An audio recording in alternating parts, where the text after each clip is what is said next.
Hey yo, and what's up, gang? Thank you for watching the Sledgehammer Wrestling Show. I am here with a special announcement. I am your tribal chief.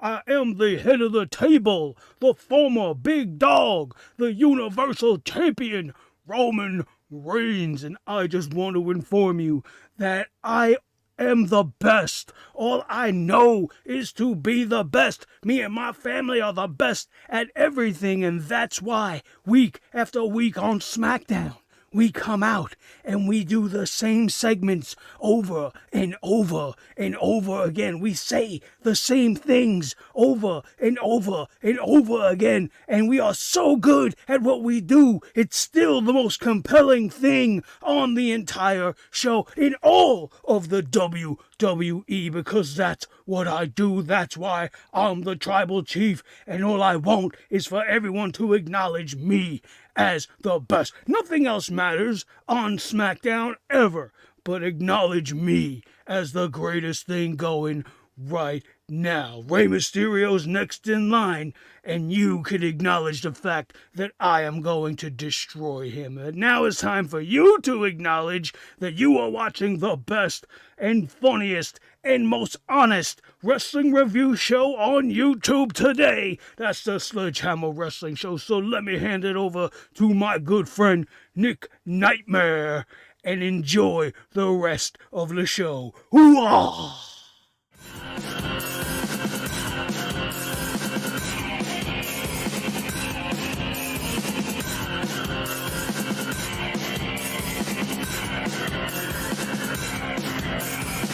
Sledgehammer Wrestling Show.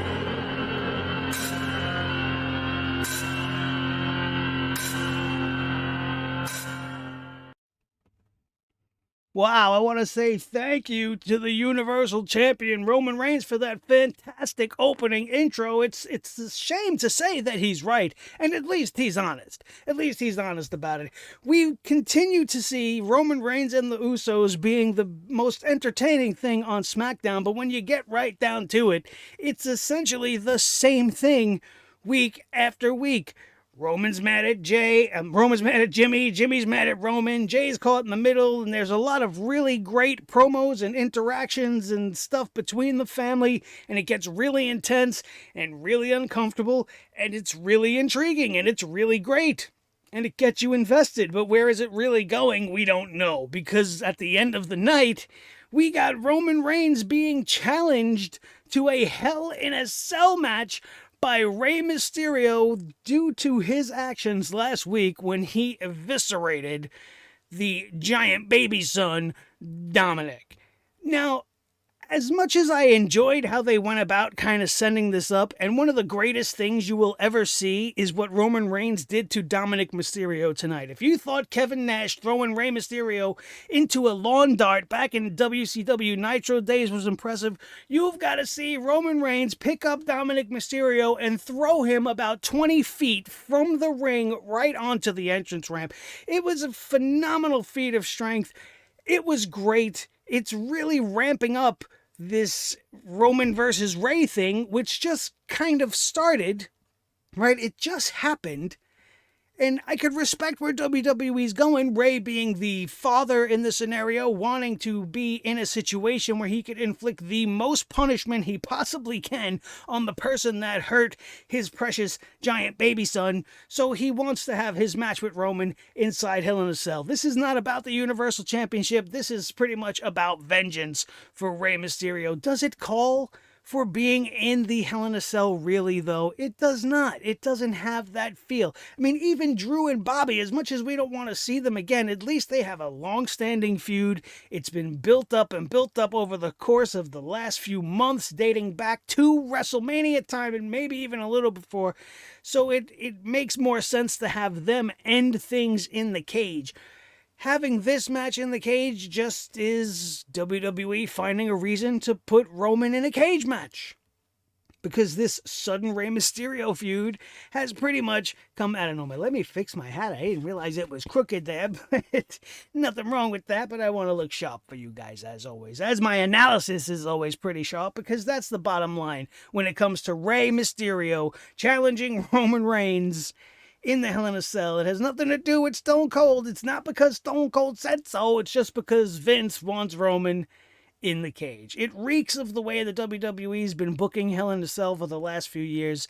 Normally, the matches that they book in Hell in a Cell don't really have the heat to be culminating in a Hell in a Cell. But here we are, and this is the direction that they took. I was kind of expecting them to go a little bit more in the direction of Jimmy Uso as his incumbent challenger as we await the arrival of SummerSlam, because there's nobody else on the roster for Roman to fight, as we talked about on many occasions, and the build-up in this family drama between the Usos has got to come to a head at some point, so you would think that Jimmy's going to challenge Roman. In fact, he did pretty much challenge him tonight in a very fiery segment between he and Roman Reigns, but then it seemed as if Roman kind of reeled Jimmy Uso in and kind of got him on the same page by making him feel guilty about putting his brother in the middle. There was a lot of really good stuff there. But again, it's the same stuff we saw last week. It's the same stuff we saw the week before. You want to talk about some of the bigger problems on the show? We'll get to that in just a quick second. But first, I want to bring to your attention, if you happen to be a big fan of Masters of the Universe and He-Man and all things Eternia, then you might want to check out a video we put out earlier today, the Masters of the Universe Revelation trailer reaction. There's a new show coming to Netflix. It's being produced or directed by Kevin Smith, and there's a lot of controversy surrounding it already, but based off the trailer, it looks like it's going to be pretty damn good. Go check out what I thought about that when we're done here, bringing the hammer down on Smackdown. But if you want one picture that could show you just how inept WWE is, take a look at this. This actually aired on Smackdown tonight. You could immediately see what's wrong with this picture. Not the jacket that she obviously borrowed from Seth Rollins, which she should burn. Burn it. You should burn the jacket. Thank you, Moss. But Bailey here raided Seth Rollins' closet, got all dressed up for an episode of Ding Dong Hello. And this is what the WWE graphic department put up. Not only is that not what Brock Lesnar looks like, the WWE Championship is not on this show. And Paul Heyman is no longer with Brock Lesnar at this point in time. So there's a whole bunch of things wrong with this one particular screenshot that encapsulates just how WWE creative team and the television team just have a complete lack of focus. How does something like this happen? This shouldn't be happening in the world's biggest wrestling promotion. I know the show is pretty bad and you phone it in on a weekly basis, as proof would be found in this very segment on this night, but you got to at least get the graphics right. Everybody knows that's not Brock Lesnar. Who hit the Brock Lesnar button? When was the last time Brock Lesnar was even on SmackDown for this era to have taken place? And of course, the WWE Championship is property of Monday Night Raw. So this is an epic blunder that I just needed to bring to your attention. It definitely calls for some hammer moments, which this show is full of plenty. Let's talk about this show, because there's really not much to talk about. We could try to burn through it as quickly as possible. As we talked about the Usos being the more entertaining part of the show, we had Jimmy Uso open up in the ring.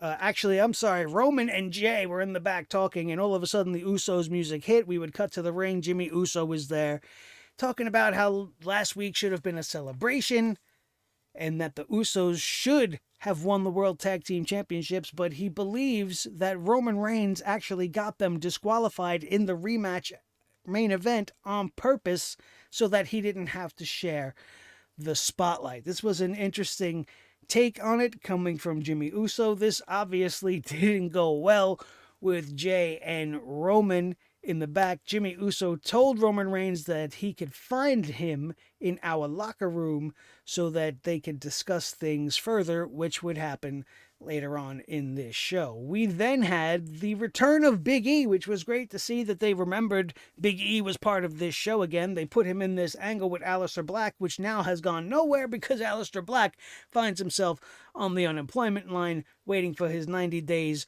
to expire. There are whispers that the WWE is possibly looking to bring him back, realizing that, hey, we fucked that up and we probably shouldn't have let him go before, we let this angle play out. So there are whispers of him, Aleister Black, being brought back.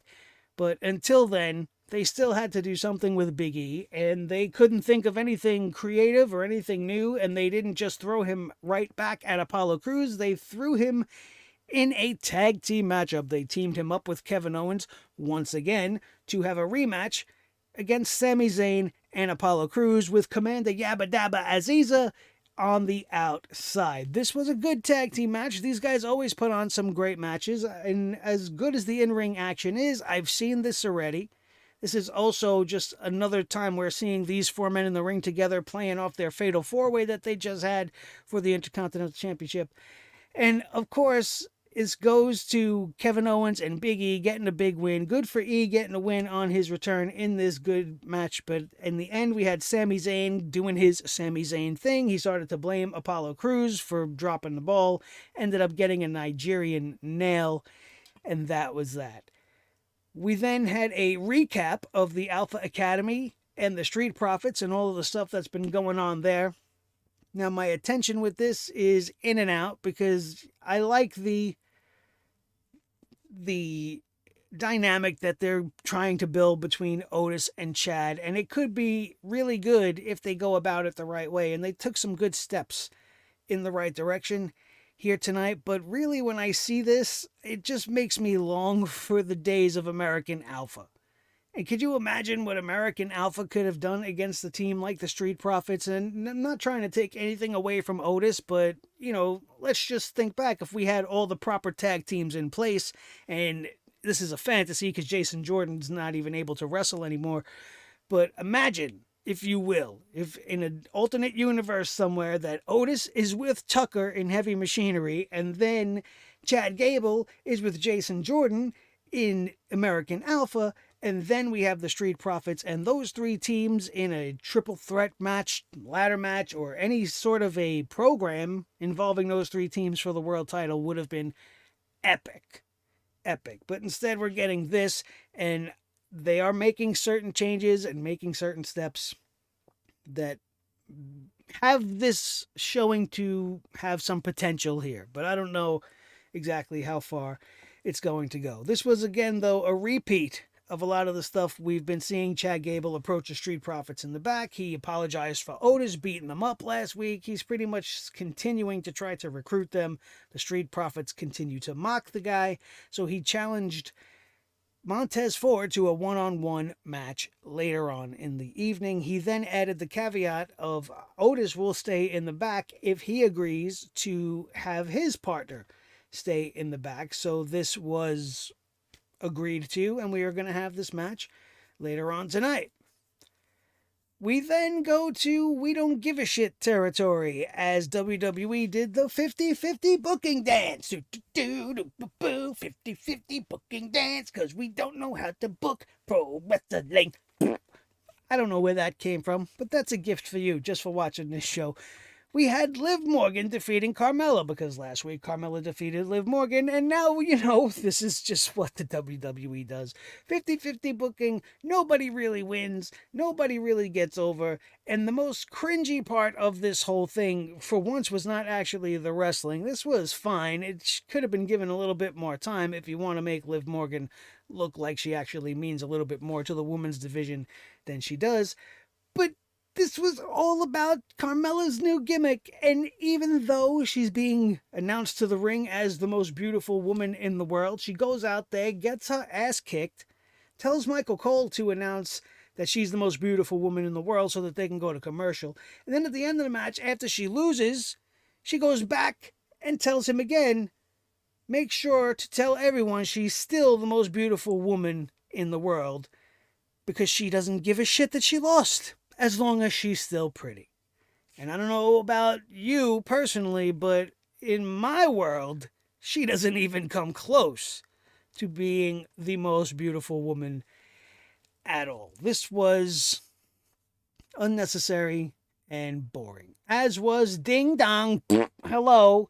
While it was nice to see that the WWE remembered that Bayley has this talk show that she could use to maybe further her own feud with Bianca Belair, they went in a completely different direction as they had the king of the terrible drip, Seth Rollins, come out in a ridiculous purple jacket suit. It was like a Two-Face outfit. It was like half purple, half white, and then the bottom half was reversed, but the same two colors. It was awful. Typical awful Seth Rollins drip wear that everybody, for some reason, thinks is so great, but I think looks absolutely horrible on a weekly basis. Anything he has worn would never be seen in my wardrobe. Let's just put it that way. It's nothing personal. It's just a conflict in style, I guess. But Bayley had Seth Rollins on the Ding Dong Hello show so that they could continually laugh and make jokes and then laugh and make another bad joke.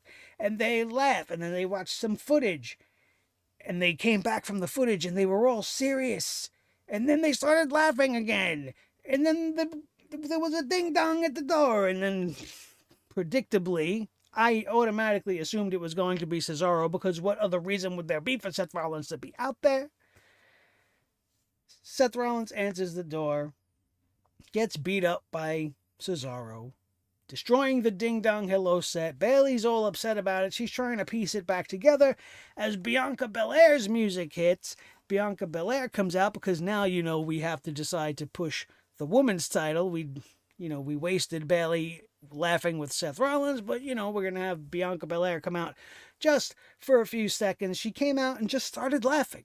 She didn't hit the ring and beat the shit out of Bayley and continued to destroy the Ding Dong Hello set since that seemed to be so important to her and then start laughing. She just came out and started laughing because Cesaro busted up her set. This is not the way to be booking the Women's Championship. But at least Bianca Belair wasn't pinned. Right? We have that to at least be thankful for. In the back, we go to promo bot Megan Morant as she interviews Rey Mysterio, and he says that he was devastated by the beatdown that Dominic received last week. And he did say some things that I thought were pretty good, talking about how he could do whatever he wants with his family, but he's got to keep his hands off of Rey's family. He can't keep his own house in order. Why is he targeting Rey's family? He was furious about all of this, and he said he was going to call out Roman Reigns later in the ring tonight. We had Montez Ford defeating Chad Gable by disqualification because despite the fact that they were having a great singles match, WWE had to do what they do best and give us a disqualification finish because we can't ever have any clean wins ever in the WWE unless they are meaningless.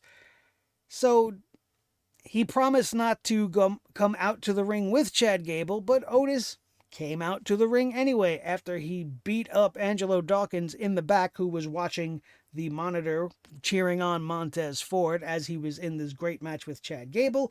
He was attacked from behind. Otis laid him out. He then went to the ring, hit the ring, laid out Montez Ford. He's got a new haircut. He shaved his beard. He looks like he's trimming down a little bit. Otis looked like a legit monster tonight. And then Angelo Dawkins comes hobbling out to the ring because he doesn't want to see his brother getting beat down.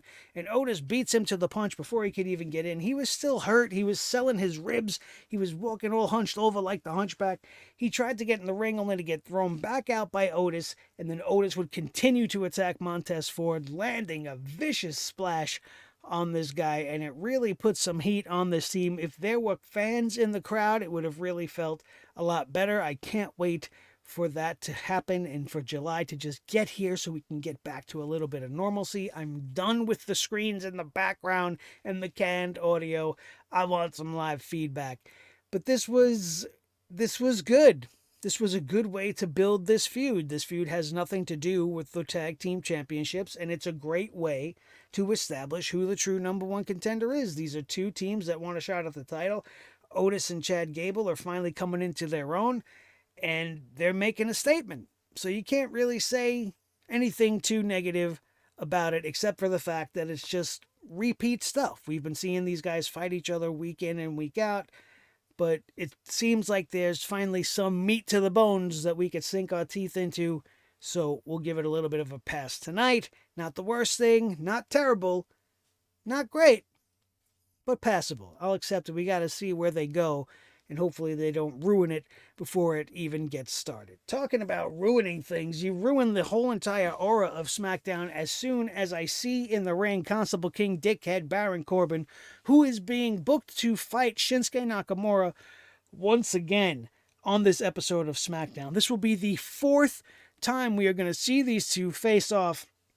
This was almost exactly the same exact match we have seen in the other three previous installments.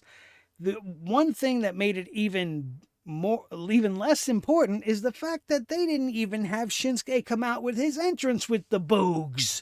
Rick Boogs, the most useless person on SmackDown. He's like a worse version of Elias. And he's sitting there during the match just playing guitar, fiddling away on the neck and just playing solos and doing Shinsuke's theme. And it's just like, why are you doing this during the match? You are the babyface. You're not supposed to be trying to distract the heel so that your boy can win. That's not how babyfaces work. WWE forgets that completely when it comes to this segment, because when it comes down to it, Baron Corbin, as much as we hate that he is the king, he is the king. He earned the crown at the King of the Ring. And Shinsuke, the good guy, stole the crown.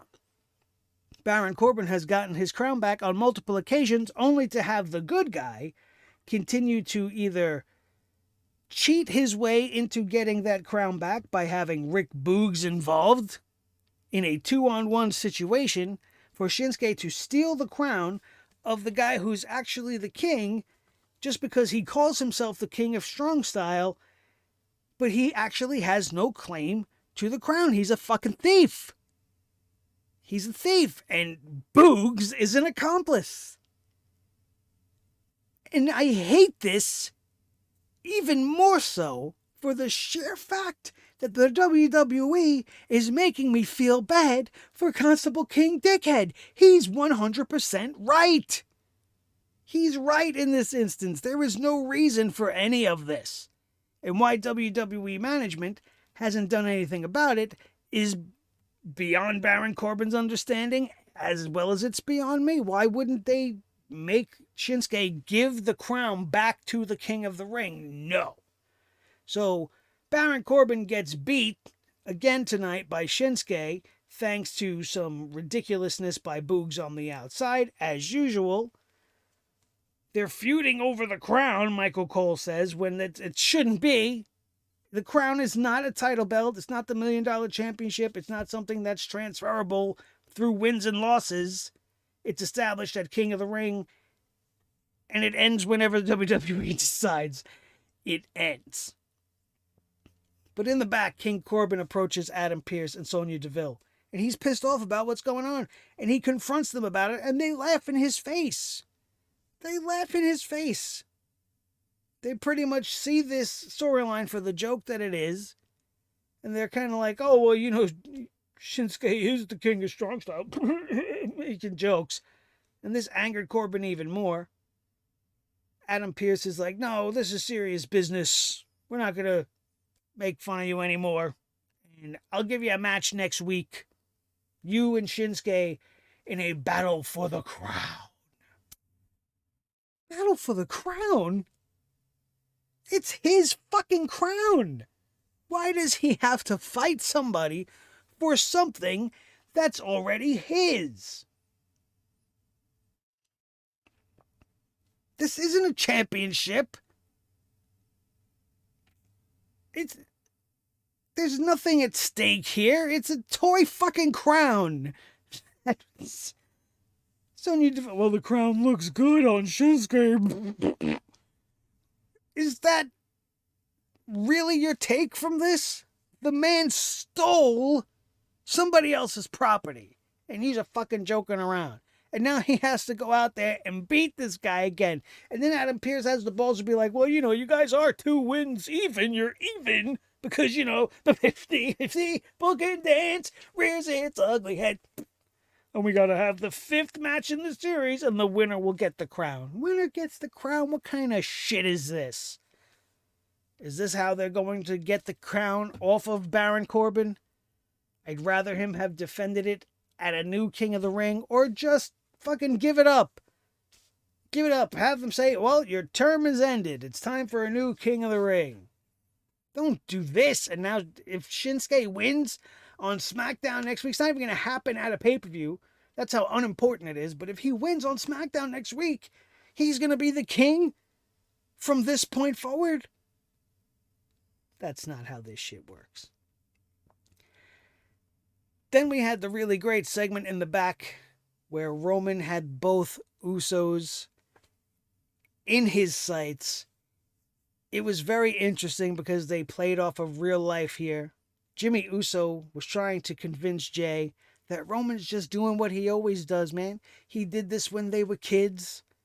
He was always trying to put himself first, always trying to put some kind of shit between the two brothers. This is long time family stuff. And he's doing it again now. And then you got Roman with the stance of, look what he's doing to you. That this is him. He's doing this. He's the one getting bent out of shape. This is all supposed to be for the family. We're all supposed to be together, but he's the one that's making all these problems. And then Jey Uso got fed up with all of it and was just like, you know what? I'm done with you, to his brother. And then he said, I'm done with you, to Roman Reigns. One of the best things I've seen on SmackDown all year. And then Jey Uso, main event Jey, walks off, leaving the rest of his family to sort it out amongst themselves. And this is where Roman kind of asserted himself. He was talking to Jimmy and trying to explain to him that he should be able to depend on him. He should have came in and had Roman's back right from the beginning. He should have seen that his brother was finally elevated up to a better position and just came in and fell in line, for lack of a better term. But he should have been with him. And he kept saying to Jimmy, that's your brother, man. Why would you do this to him? You need to go make it right. And then Jimmy left his own locker room, leaving Roman there alone to go hunt down his brother. And that would be the last we would see of this drama unfold on this evening. And it's compelling. Yeah, it's a little bit rinse and repeat, but the way they deliver it and the passion behind it just makes you want to see where it's going to go. And even if you don't like it, you have to admit, it's definitely the best story the WWE is telling right now. Then we had a very good closing segment where Rey Mysterio came out to call out Roman Reigns. He jumped the gun. He came back from the commercial. Rey started to hit his promo before Michael Cole did the, usual welcome back spiel for SmackDown. But then he got things under control. He started to call out Roman Reigns, talking very much repeating himself from earlier about how he disrespected his family, demanding Roman to come to the ring. He finally did, and Roman is rivaling The Undertaker with how long he's taking to get into the ring lately. He just is fucking taking his sweet-ass time, wasting a lot of camera time, just taking tiny, small, deliberate steps, and it's probably done with intention to make his opponent wait because Roman does things on Roman Reigns' time. He got in the ring, he was posing around with the belt, Rey was watching from the corner, and Rey very respectfully came at Roman Reigns, which I thought was great. We always see everybody just coming at him, but he came at him in a way where Roman could be a little bit more accepting and understand where Rey is coming from, because Rey immediately is like, listen, I acknowledge you. I acknowledge you as a man who's willing to fight even if he loses the fight. I acknowledge you as the guy who I want to fight inside Hell in a Cell. That's it. And now that I've laid out my challenge, it's your turn to acknowledge me. Rey then did acknowledge Rey. He started to talk when all of a sudden Rey Mysterio attacked with a kendo stick that just seemed to materialize into the hands of Rey Mysterio. Roman fought back, set up for a powerbomb, but he got hit with the kendo stick. once again. Roman Reigns then hit a Superman punch set up for a spear, but suddenly a kendo stick hits Reigns. We don't know who it is, even though you know who it is. He didn't show it on camera, but it was Dominic Mysterio, and he's back after what he suffered last week to help his father beat down Roman Reigns. But Roman got back to his feet very quickly and gave him that spot I talked about at the start of the show, a power bomb from the ring to the outside, which was absolutely beautifully shot to make it look way more dramatic than it probably was. I have to believe that there was a crash pad placed carefully out of camera position, and Roman Reigns is just that strong that he took another human being and tossed him a good 15, maybe even 20 feet to clear the camera angle. It was fantastic. It was a great shot. Great shot. Rey Mysterio would continue to fight back and then would check on Dominic as Roman Reigns stood over them, and WWE officials would flood the scene, checking on everybody as well. That would be the end of this week's episode of SmackDown. Next week, what do we have to look forward to? Apollo Crews and Commander Aziz will take on Big E and Kevin Owens instead of Sami Zayn getting involved. Commander Aziz making his in-ring debut next week, and also the battle for the crown, Shinsuke versus Constable King Dickhead, round number 5. That's it. That's your episode of SmackDown. Let me know what you thought of tonight's episode down in the comments section below. If you had a good time here and you enjoyed anything we did here tonight, from my Roman Reigns intro to anything we talked about in the middle, you can hit that thumbs up for me right now, as it really does help out the channel. And of course, the best thing to do to help out is to share this video with each and every one of your wrestling buddies all over the wrestling world, especially if they need a place to come and bring their hammers down on the WWE, as our community is always accepting new sledgeheads into Sledge Nation, which is your cue now, if you are not already a subscriber, to hit that subscribe button and become a member of Sledge Nation today. My name is Nick Nightmare. This is the Team Thor, the Sledgehammer, the official Sledgehammer of the Sledgehammer Wrestling Show. His tag team partner, the World Heavyweight Champion of all the microphones in all the world, Mr. Blue, the Yeti microphone, the most important member of the team, as always, each and every one of you. If you missed anything on the channel, like the Masters of the Universe Revelation review, it will be up in the annotations up above, as well as Monday Night Raw's review,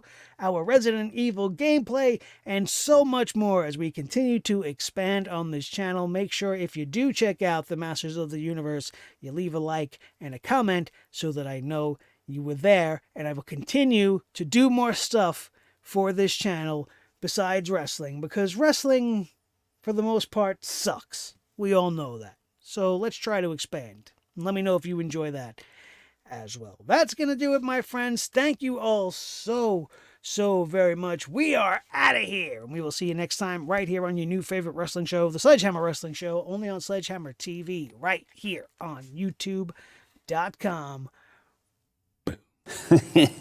Thanks, Vince. Oh.